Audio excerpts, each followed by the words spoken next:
शेरवा गजनवी ने बहुत ज़्यादा प्यार किया, बहुत मोहब्बत की, इस कदर ट्रस्ट किया दुआ के ऊपर कि वो जाके अपने बहनोई सरफराज के कैबिन में भी बैठी रहती थी। फिर भी उसने स्लाइटली मना ही किया कि देखो सरफराज अच्छा इंसान नहीं है, इसके पास जाकर तुम्हें बैठने की ज़रूरत नहीं है। उसके अलावा उसने ऐसी कोई बात भी नहीं की जैसे कि आमतौर पर मर्द औरतों को डांट देते हैं कि भाई तुम्हें क्या ज़रूरत थी, दफ्तर में आ गई हो, अपने बहनोई के दफ्तर में जाके बैठ के गप्पे लगाना शुरू हो गई हो। अगर बहनोई के साथ बातचीत करनी थी तो घर में जाके कर लेती।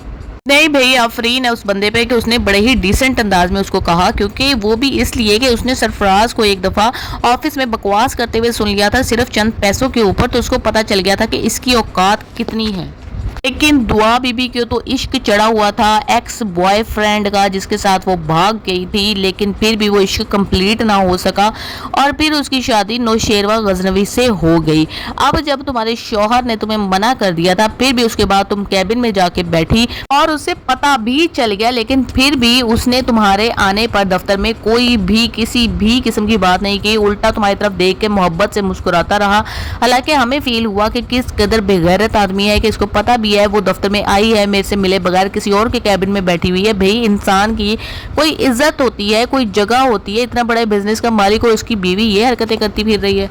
फिर भी उस बेचारे ने बड़ेपन का मुजाहरा करते हुए इग्नोर कर दिया। लेकिन दुआ साहबा जैसे ही वो अपने बिजनेस ट्रिप पे निकल गया, दुआ साहबा ने लगाया फुल ग्लॉस, अपने होंठों को बनाया चमकीला और पहुंच गई अपने एक्स बॉयफ्रेंड सरफराज से मिलने। सरफराज भी मुकम्मल तैयार श्यार होकर डेटिंग पॉइंट पे पहुंचा हुआ था और फिर जाके उसको किसी मतलब ये कि गुंडों की तरह धमकियां लगाने लगी कि मेरी बहन का ख्याल रखना, मेरी बहन फिज़ा का ये तो फिज़ा का वो, अगर तुमने ऐसा किया तो तुम्हारी तो बहन की सुंबुल की मैं ऐसी की तैसी कर दूंगी। भाई तुम हो क्या चीज़? ये सारी बातें जो तुम करने के लिए इतना गुलाबो बन के जो गई हो, ये सारी बातें फ़ोन पर नहीं हो सकती थी? ये सारी बातें जो तुम जाके रहने गई हो उसके घर में, वहाँ पर भी तो सरफराज आया है 1000 दफ़ा, वहाँ पर ये बातें नहीं हो सकती थी।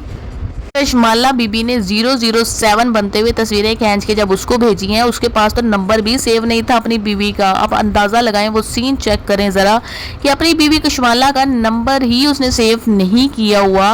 तो वो उसको कहती है कि देख लो करतूतें, एक तवाइफ के अड्डे से जब एक औरत को लेकर आओगी तो वो इसी तरीके के काम करेगी। तुम्हें भी गजनवी इज्जत रास नहीं है। मैं जो इतने आला ख़ानदान की तुम्हारे इज्जत संभाल के बैठी हुई, मुझे तो मुँह नहीं लगाते। इस तरह की तवाइफों को जो मुँह लगाते हो तो इस तरह का कीचड़ तुम्हारे मुंह पे लेपेंगे जरूर। पहले फरा की तुम देखभाल करते रहे तो फरा के बारे में भी तुम्हें सच पता चल ही गया था कि वो किस कदर अपने शौहर के साथ मिलकर बच्चे को होते हुए तुम्हें धोखा दे रही थी।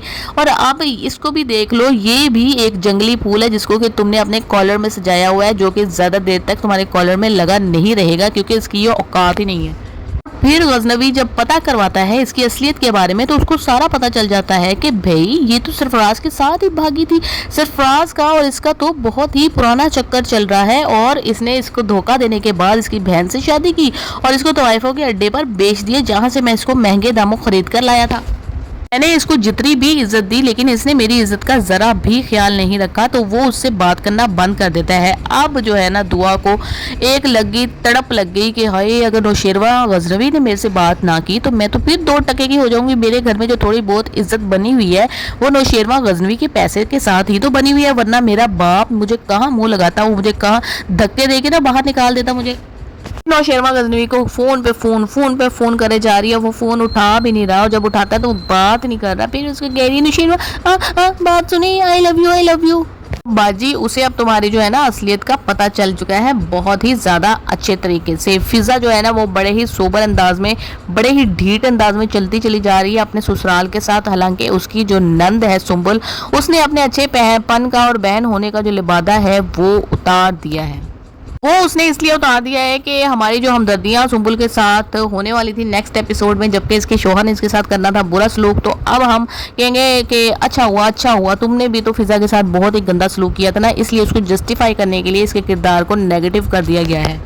सरफराज जो कि नौशेरवा की गैर मौजूदगी में जाके दुआ के साथ अपनी ओल्ड गर्लफ्रेंड के साथ जाके बड़ी रोमांटिक बातें करता है कि हाँ अगर तुम कहो तो मैं अभी भी तुम्हारा इंतज़ार कर सकता हूँ, फलाना ढिमकाना, आंखों में उसके खूब खूब के देखता है। तो वो जी इसका होने वाला है अंजाम। अब नौशेरवा गजनवी इसको पकड़कर कॉलर से पकड़वा कर ना अपने गुंडों से घर लेकर आएगा और इसको जो है ना जूते वो पहले ही लगा चुका होगा और ये तीर की तरह सीधा हो चुका होगा और सबके सामने ये दुआ से आके माफ़ी मांगेगा और सबके सामने कबूल करेगा कि मैंने दुआ के साथ क्या किया था उस रात जिस रात के मेरी शादी थी और मेरी ये गलती थी, मैंने आपकी बच्ची के को बेच दिया था तवाइफों के अड्डे पर। दुआ का बाप और माँ, सारी बहनें, फिजा सारे हैरान परेशान हो जाएंगे कि इस कदर घटिया ये आदमी था।